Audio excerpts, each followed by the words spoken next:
Mobile অপারেটরদের তথ্যমতে 4G internet সেবা দিতে প্রতিটি টাওয়ারে সেকেন্ডে 200 থেকে 450 এমবিপিএস পর্যন্ত ব্যান্ডউইথ সরবরাহ করতে হয়। 5Gতে যা দাঁড়াবে 1 থেকে 4 জিবিপিএস পর্যন্ত। এই ব্যান্ডউইথ সঞ্চালনে 60 থেকে 80% টাওয়ারে দরকার ফাইবার সংযোগ। বর্তমানে বাংলাদেশ কম্পিউটার কাউন্সিল এবং 6 এনটিটিএন অপারেটর মিলে দেশ জুড়ে 1,84,417 কিলোমিটার ফাইবার নেটওয়ার্ক রয়েছে, যার বড় অংশই ঝুলন্ত। উচ্চ খরচ আর ঝুলন্ত তারের কারণে 46,000 মোবাইল টাওয়ারের মধ্যে ফাইবারে যুক্ত মাত্র 30%। এ অবস্থায় শক্তিশালী ট্রান্সমিশন নেটওয়ার্ক তৈরিতে জোর দিচ্ছে বিটিআরসি।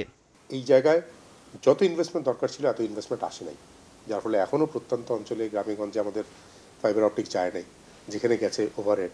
এই জায়গাটায় লাগবে হচ্ছে অনেক investment. So this is the reason এইটাকে আমরা ওপেন করেছি।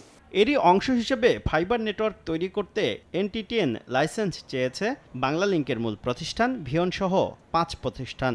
এনটিটিএন বলি, টাওয়ারকো বলি বা অন্য লাইসেন্সদের সঙ্গেও যদি বলি, পার্টনারশিপে আমরা কিভাবে কস্ট অপটিমাইজেশন এবং আরো ভালো সার্ভিস আমাদের কাস্টমারের কাছে ওয়ান উইন্ডোতে দিতে পারি, এটা আমাদের লক্ষ্য। নথিপত্রে দেখা যায় 5 প্রতিষ্ঠানের মধ্যে বাংলাফোনকে লাইসেন্স দেওয়ার সিদ্ধান্ত নিয়েছে বিটিআরসি। অপেক্ষা শুধু টেলিযোগাযোগ মন্ত্রণালয়ের অনুমোদনের।